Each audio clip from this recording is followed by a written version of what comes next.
نبی صلی اللہ علیہ وسلم نے فرمایا، جب رمضان کی پہلی رات آتی ہے تو جنت کے تمام دروازے کھول دیے جاتے ہیں، ایک بھی دروازہ بند نہیں رہتا، اور جہنم کے تمام دروازے بند کر دیے جاتے ہیں، ایک بھی دروازہ کھلا نہیں رہتا۔ شیاطین کو زنجیروں کے ساتھ جگڑ لیا جاتا ہے، پھر اعلان کرنے والا اعلان کرتا ہے، اے خیر کے طلبگار آگے بڑھ، اور شر کے طلبگار رک جا۔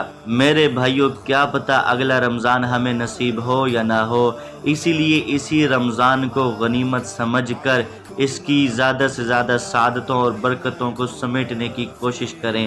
اب تنگی داماں پہ نہ جا، اور بھی کچھ مانگ، ہیں آج وہ مائل بعطا، اور بھی کچھ مانگ۔ دے سکتے ہیں کیا کچھ کہ وہ کچھ دے نہیں سکتے، یہ بحث نہ کر ہاتھ بڑا، اور بھی کچھ مانگ۔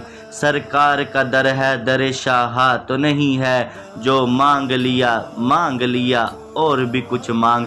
سلطان مدینہ کی زیارت کی دعا کر، جنت کی طلب چیز ہے کیا، اور بھی کچھ مانگ۔ پہنچا ہے تو اس در پہ جو رہ کے نصیر، آج آواز پہ آواز لگا، اور بھی کچھ مانگ۔ اللہ تعالیٰ سے دعا ہے اللہ تعالیٰ رمضان المبارک کی قدر کرنے کی توفیق عطا فرمائے۔ السلام علیکم ورحمۃ اللہ وبرکاتہ۔ ربنا يحييكم بالحب جئت معنا